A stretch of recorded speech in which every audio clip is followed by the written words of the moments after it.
On parle de dépression, en fait, on parle d'épisodes dépressifs caractérisés, hein, et on le classe d'ailleurs grâce au diagnostic standardisé des maladies mentales, le DSM sous format 5. Et dans le DSM, la dépression, c'est caractérisé par 5 symptômes, hein, parmi lesquels, en général, l'un des deux symptômes principaux, qui est soit une baisse du plaisir, une anédonie, une baisse de la capacité à ressentir du plaisir, soit une augmentation de la douleur morale, donc typiquement la tristesse de l'humeur. Il faut qu'il y ait un de ces deux symptômes qui soit présent. En plus de un de ces deux symptômes, il faut qu'il y ait environ entre 4 ou 5 symptômes, parmi lesquels une anorexie ou au contraire une hyperphagie, une augmentation de l'appétit, une insomnie, au contraire une hypersomnie, un ralentissement psychomoteur, au contraire une agitation un peu psychomotrice, des pensées, des cognitions dépressives, des idées suicidaires, une asthénie, donc un manque d'énergie, et aussi finalement des troubles neurocognitifs, une incapacité à réfléchir, une incapacité à se concentrer, une incapacité à se rappeler des souvenirs. Donc ça, ces grands critères-là permettent de définir ce qu'est un épisode dépressif caractérisé. Vous voyez, c'est très précis finalement comme définition.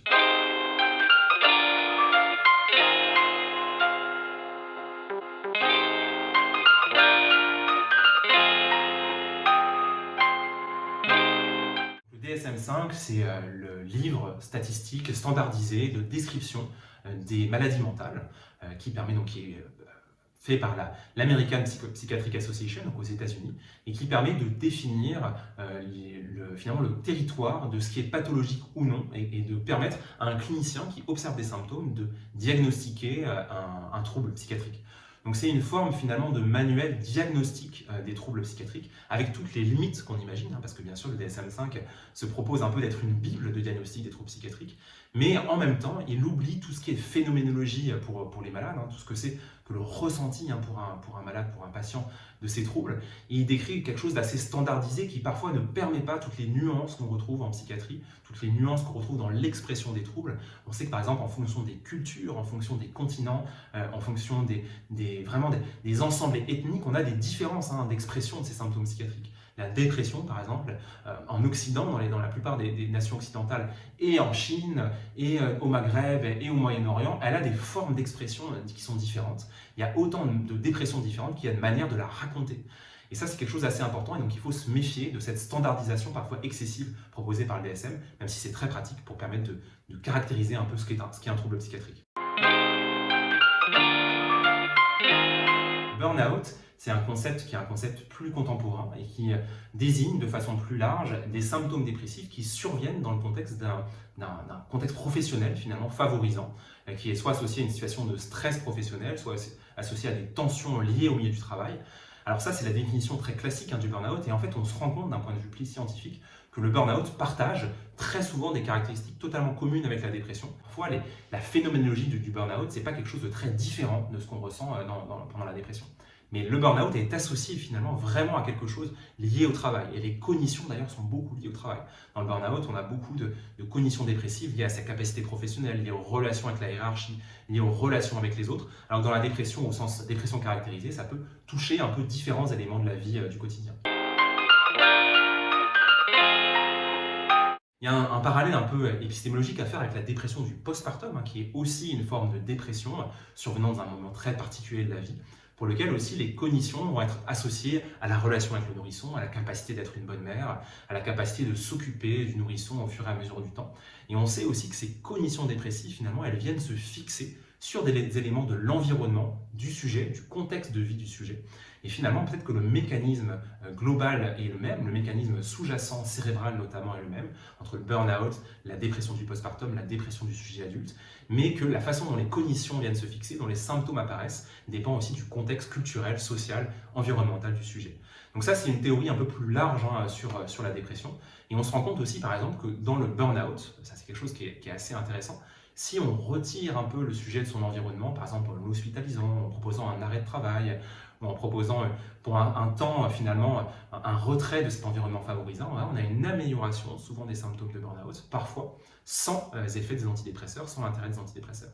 Mais on sait aussi que chez certains sujets, eh bien, ce qu'on appelait burn-out, en fait, c'est un vrai épisode dépressif caractérisé pour lequel on est obligé d'introduire des antidépresseurs pour une amélioration des symptômes. C'est vrai aussi pour la dépression du postpartum, où un accompagnement psychothérapeutique parfois de la relation mère-bébé peut être suffisante, Mais le plus souvent, quand même, quand il y a des symptômes de dépression du postpartum, il faut une adjonction pharmaceutique, pharmacologique finalement, pour permettre de sortir de cet épisode. En fait, il y a probablement beaucoup de causes différentes et beaucoup d'expressions différentes de la dépression, mais avec des mécanismes neurologiques qui sont communs et qu'il faut bien sûr explorer et comprendre. Le burn-out, donc c'est un terme qui est plutôt relié au travail quand même. Après, c'est un terme qui est un mot valise aujourd'hui, qui englobe énormément de choses sur le plan culturel et social. Et c'est un terme qui, en tout cas, quand on est spécialiste de la dépression, quand on est étudié la dépression, est tellement proche de ce qu'on décrit quand on parle de dépression, qu'en fait, c'est probablement un terme qui est un peu galvaudé aussi, qui est peut-être plus facile à utiliser. C'est plus facile de dire je suis en burn-out que de dire je suis déprimé. Mais d'une certaine façon, il y a une telle superposition des symptômes de burn-out et des symptômes de la dépression que c'est probablement des troubles qui sont intrinsèquement reliés en termes de mécanistique et en termes de phénoménologie aussi, ce que ça représente pour le sujet. C'est très intéressant la façon dont les patients d'ailleurs expriment les choses, la verbalisation de ces symptômes. C'est très rare d'entendre un patient dire je suis dépressif. D'ailleurs, dans je suis dépressif, ça chosifie un peu finalement la dépression. C'est un état qui est un état extérieur, comme une maladie finalement qui pèse un peu sur nous, une condition de maladie qui pèse sur nous.